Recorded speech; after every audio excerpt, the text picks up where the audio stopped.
নির্বাচন কমিশনের তরফ থেকে সাংবাদিক বৈঠক, সরাসরি নজর রাখবো সেদিকে। Session. Questions will be generally taken in groups of 5 and the Honorable CEC would be answering them in one go. So you are requested that whenever you want to ask a question, kindly wait for your turn. There will be a micer who will be approaching you. Introduce yourself and your organization and then you can ask your question. So that will be the basic format of the press conference. So kindly keep your mobile phones on the silent mode. Sir.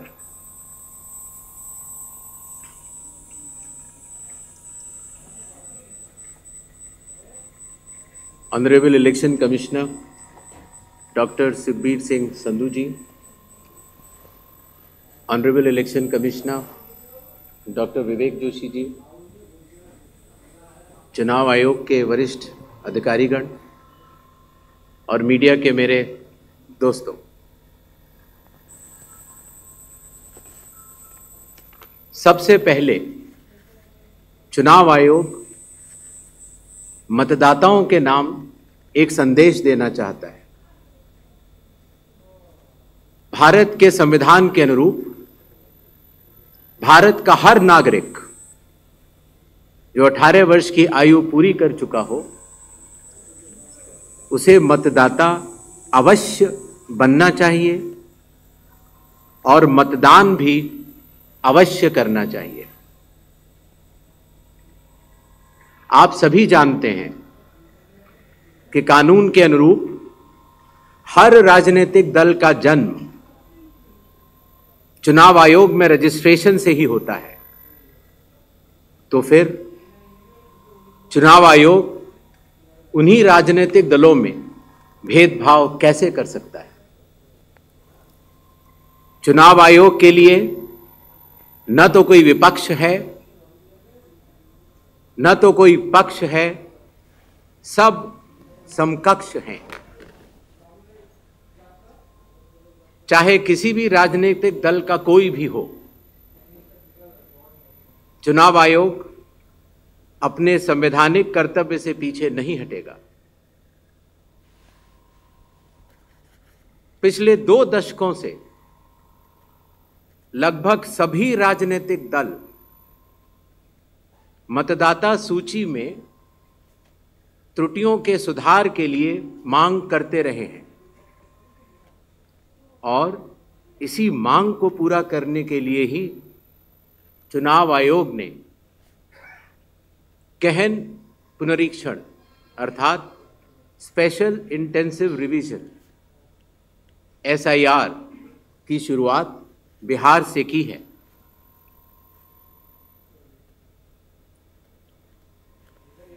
SIR की प्रक्रिया में सभी मतदाता, booth level officers और सभी राजनीतिक दलों द्वारा नामित 1.6 लाख BLAs ने मिलकर एक प्रारूप सूची तैयार की है। इस प्रारूप सूची की एक कॉपी आप सभी लोगों को दी गई है, जिसमें कि हर बूथ में जब ये प्रारूप सूची तैयार की जा रही थी तो सभी राजनीतिक दलों के बूथ लेवल एजेंट्स ने उसे हस्ताक्षर के साथ भी सत्यापित किया है। इस प्रारूप सूची में त्रुटियां हटाने के लिए एक बार फिर निर्धारित समय परिधि में सभी मतदाता और राजनीतिक दल मिलकर अपना बहुमूल्य योगदान दे रहे हैं। विगत आंकड़ों के अनुसार स्वयं मतदाताओं ने लगभग 28,370 ऐसे क्लेम्स एंड ऑब्जेक्शंस दिए हैं और जो मतदाता 1 जुलाई को 18 वर्ष की आयु पूरी कर चुके हैं या 1 अक्टूबर को 18 वर्ष की आयु पूरे करने वाले हैं, ऐसे 1,03,703 मतदाताओं ने भी अपना आवेदन फॉर्म 6 और डिक्लेरेशन के साथ किया है।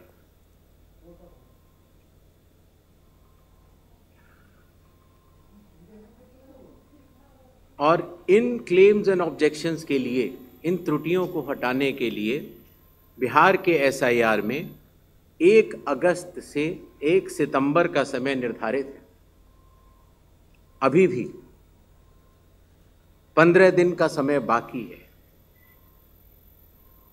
चुनाव आयोग सभी राजनीतिक दलों को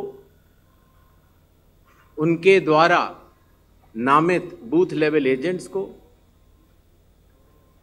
नेशनल लेवल पॉलिटिकल पार्टीज को, स्टेट लेवल पॉलिटिकल पार्टीज को आह्वान करता है कि आने वाले 15 दिनों में जो भी प्रारूप मतदाता सूची उनको दी गई है उसमें अगर कोई भी त्रुटि हो तो उसको प्रिस्क्राइब्ड फॉर्म के तहत जमा करें।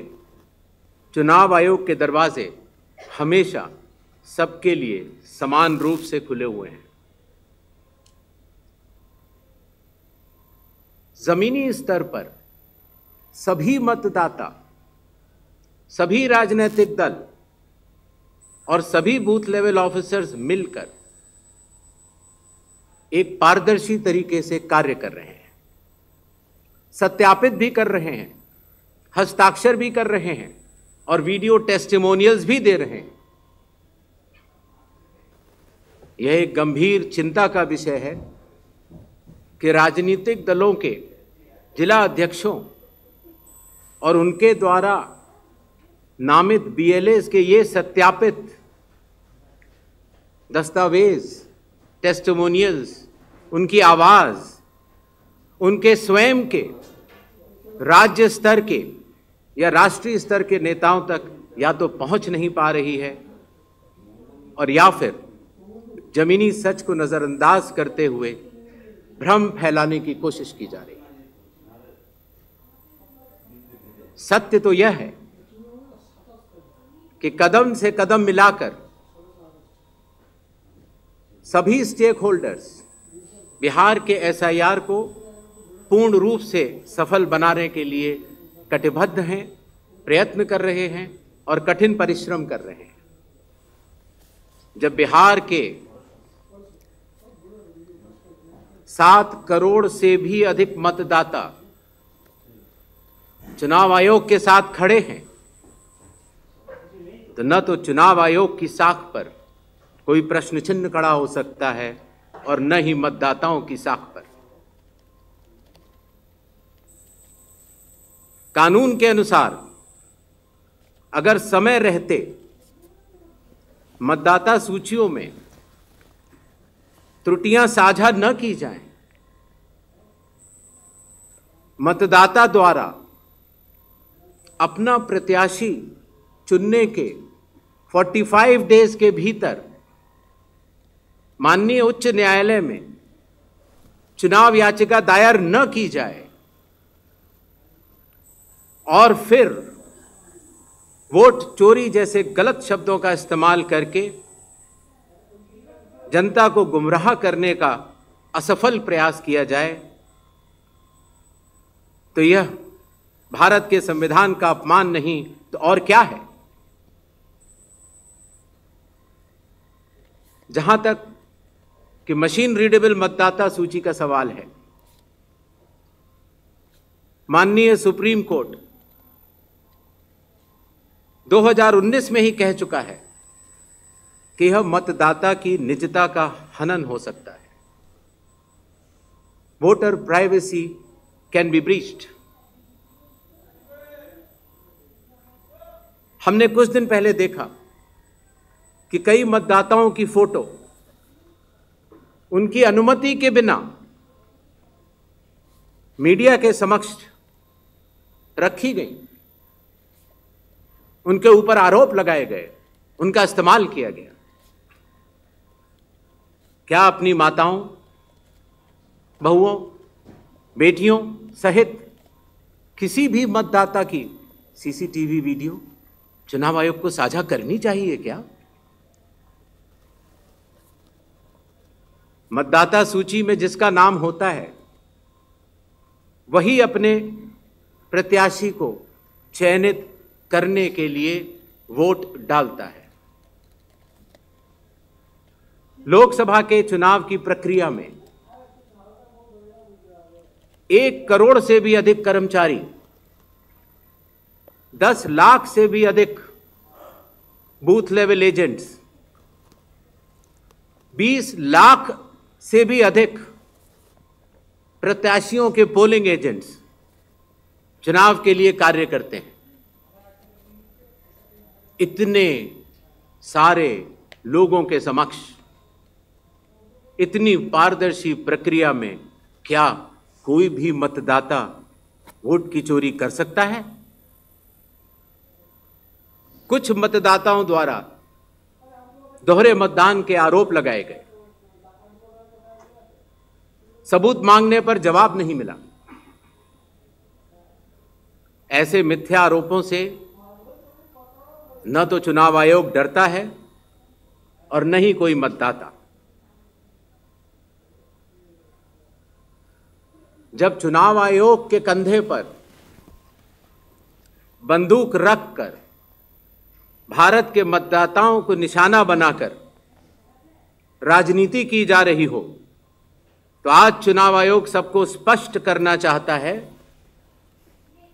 कि चुनाव आयोग निडरता के साथ सभी गरीब, अमीर, बुजुर्ग, महिला, युवा सहित सभी वर्गों और सभी धर्मों के मतदाताओं के साथ बिना किसी भेदभाव के चट्टान की तरह खड़ा था, खड़ा है और खड़ा रहेगा। जय हिंद, जय Bharat.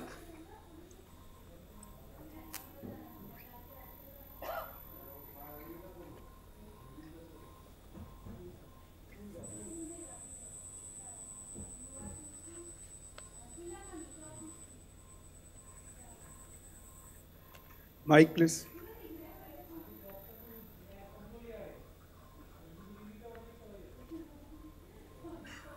Sir, good evening.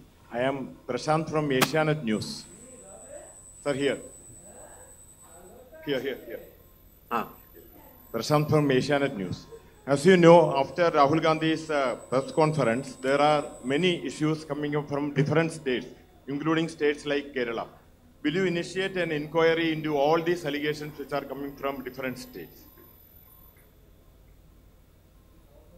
Next, 5 questions. 22.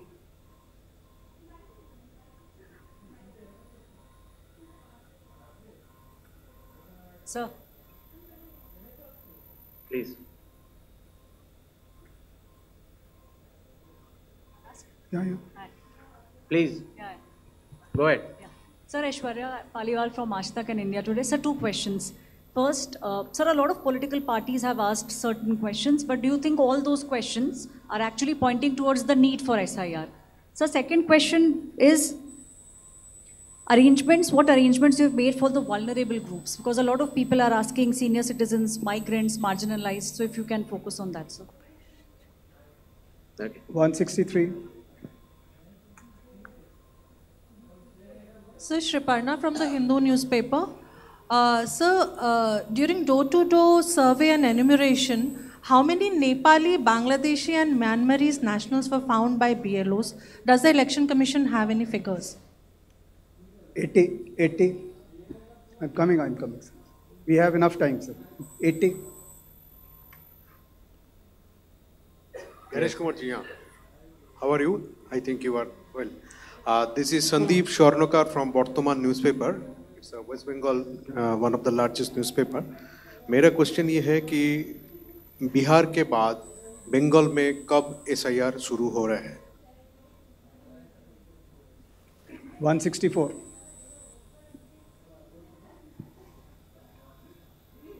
Sir Neeraj हूँ न्यूज़ 18 इंडिया से, नेटवर्क 18 से। हमारा सवाल है कि स्पेशल समरी रिवीजन सालाना तौर पे होता है हर साल, तो SIR की ज़रूरत आपको कौन सा मतदाता सूची दोनों प्रक्रिया से अलग मिलेगा? हम ये जानना चाह रहे हैं। और एक सप्लीमेंट्री सवाल है इसी के साथ कि आपने कहा कि कुछ पॉलिटिकल पार्टीज के नेता भ्रम फैलाने की कोशिश कर रहे हैं। उनका ये भी कहना है, राहुल गांधी की मैं बात कर रहा हूँ, थोड़ी देर पहले उन्होंने कहा है क्यों उन्हीं से शपथ पत्र सिर्फ मांगा जा रहा है, दूसरे लोग, दूसरी पार्टी के लोग जो सवाल कर रहे हैं उनसे क्यों नहीं?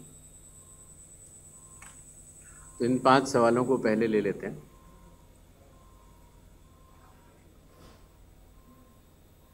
हमारे सारे मीडिया बंधुओं के माध्यम से मैं देश के मतदाताओं को ये बतलाना चाहता हूं कि जब भी मतदाता सूची का रिवीजन होता है तो उसकी प्रक्रिया वही होती है जो मैंने आपको अभी शुरू में बताई। अर्थात सबसे पहले बूथ लेवल ऑफिसर्स और बीएलएज, राजनीतिक दलों के बीएलएज मिलकर एक ड्राफ्ट तैयार करते हैं और उसके बाद सभी राजनीतिक दलों को और उसी असेंबली कॉन्स्टिट्यूएंसी के मतदाताओं को ये अधिकार होता है कि वो उसमें त्रुटियां सुधारने के लिए आवेदन कर सकें।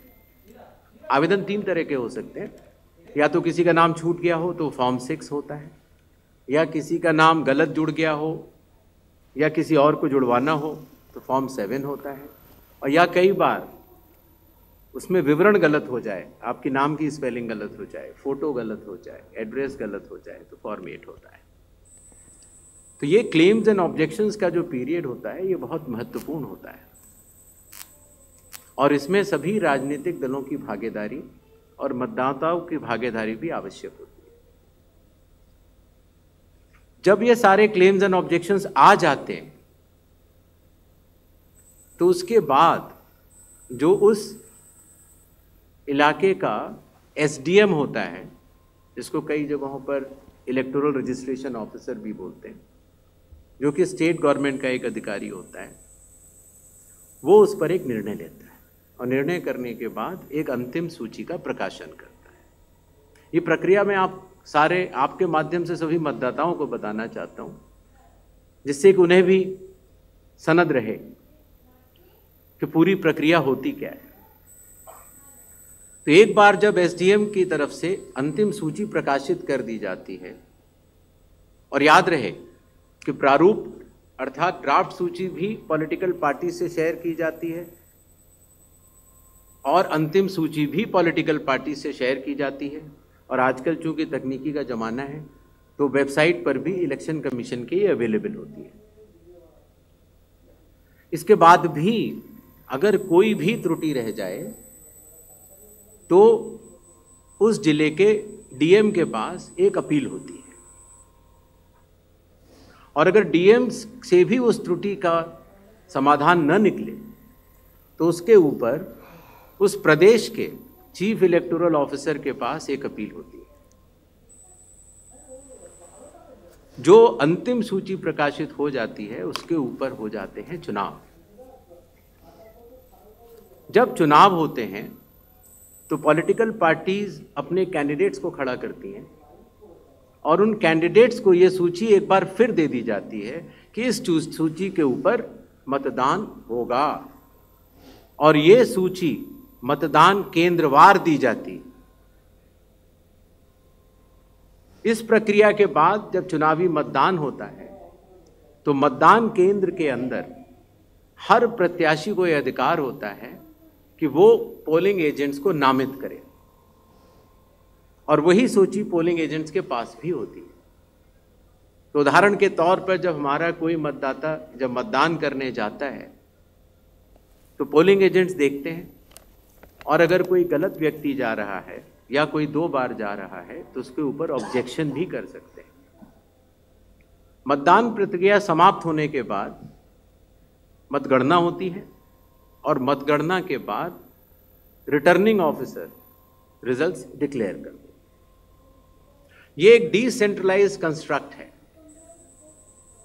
संविधान के अनुसार ये पूरी जिम्मेदारी चुनाव आयोग की है, लेकिन लोक प्रतिनिधित्व कानून के तहत चुनाव आयोग तो एक छोटा सा 800 लोगों का एक समूह है। तो लोक प्रतिनिधित्व कानून के तहत चीफ इलेक्टोरल ऑफिसर, हर जिले का डिस्ट्रिक्ट कलेक्टर, जिसको डिस्ट्रिक्ट इलेक्टोरल ऑफिसर भी कहा जाता है, हर असेंबली कॉन्स्टिट्यूएंसी का इलेक्टोरल रजिस्ट्रेशन ऑफिसर, जो कि एसडीएम भी होता है, बूथ लेवल ऑफिसर्स, ये सभी के सभी सिर्फ इसी काम के लिए चुनाव आयोग के पास डेपुटेशन पर भी रहते हैं, सिर्फ मतदाता सूची और मतदान कराने के लिए। तो जब रिटर्निंग ऑफिसर रिजल्ट डिक्लेयर कर देता है, उसके बाद भी कानून में प्राविधान है कि आप 45 डेज के अंदर आप उच्च न्यायालय जाकर एक चुनावी याचिका दायर कर सकते हैं और चुनाव को चैलेंज कर सकते हैं।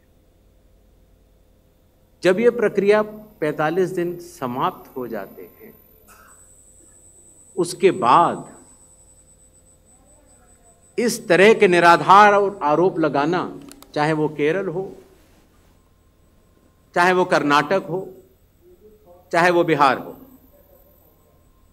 जब 45 दिन चुनाव के बाद पूर्ण हो चुके हैं और किसी भी दल को, किसी भी कैंडिडेट को कोई भी गलती नजर नहीं आई, तो आज इतने दिनों के बाद इस तरह के निराधार आरोप लगाना, उनका उद्देश्य क्या है, ये सारे मतदाता और देश की जनता पूरा समझती है। जहां तक स्पेशल इंटेंसिव रिवीजन की जरूरत क्यों पड़ी और स्पेशल इंटेंसिव रिवीजन में और नॉर्मल जो रिवीजन हर साल होता है, दोनों में क्या फर्क है, ये बहुत अहम सवाल है। पिछले 20 सालों में हर साल रिवीजन होता रहा और जो एनुअल रिवीजन होता है उसमें साधारण तौर से एब्सेंटी, शिफ्टेड और एक जिसे कहते हैं कि एक रैंडम तरीके से उसका रिवीजन कर लिया जाता है।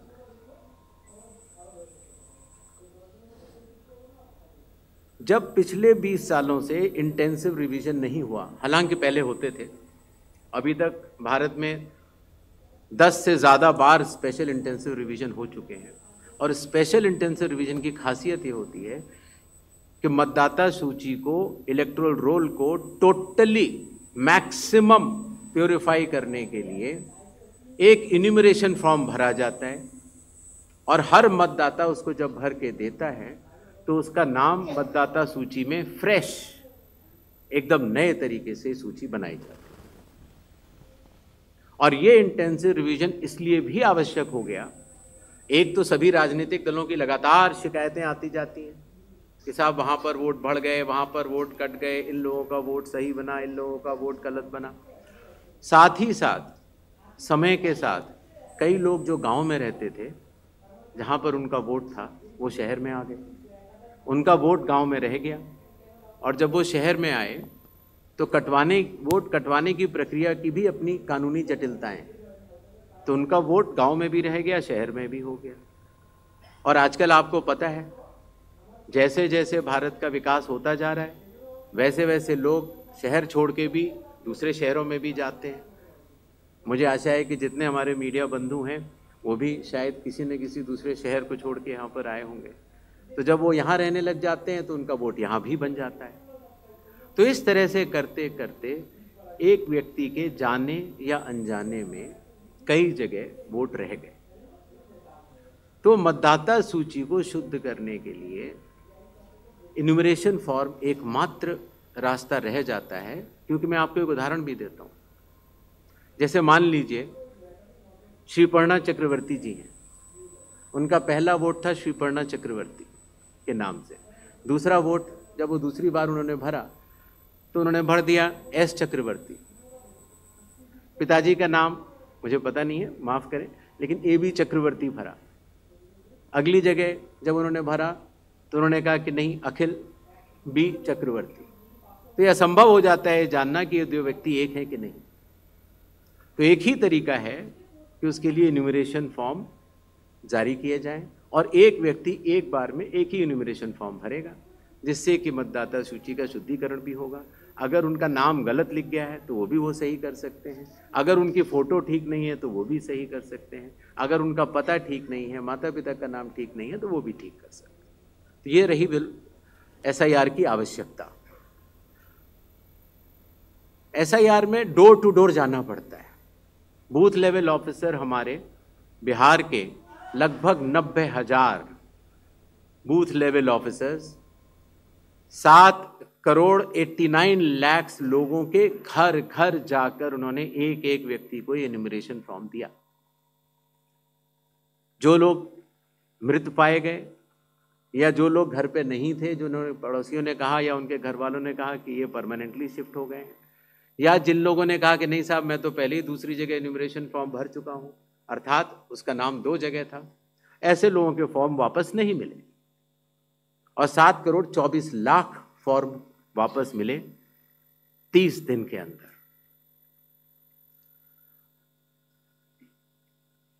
इनमें से एक सवाल यह था कि कितने नेपालीज हैं और कितने बांग्लादेशीज। पहली बात तो मैं स्पष्ट कर देना चाहता हूं कि भारत के संविधान के अनुसार सिर्फ भारत का नागरिक ही MLA और MP का चुनाव कर सकता है। किसी और कोई अधिकार, किसी और देश के नागरिक को यह अधिकार प्राप्त नहीं है। अगर ऐसे लोगों ने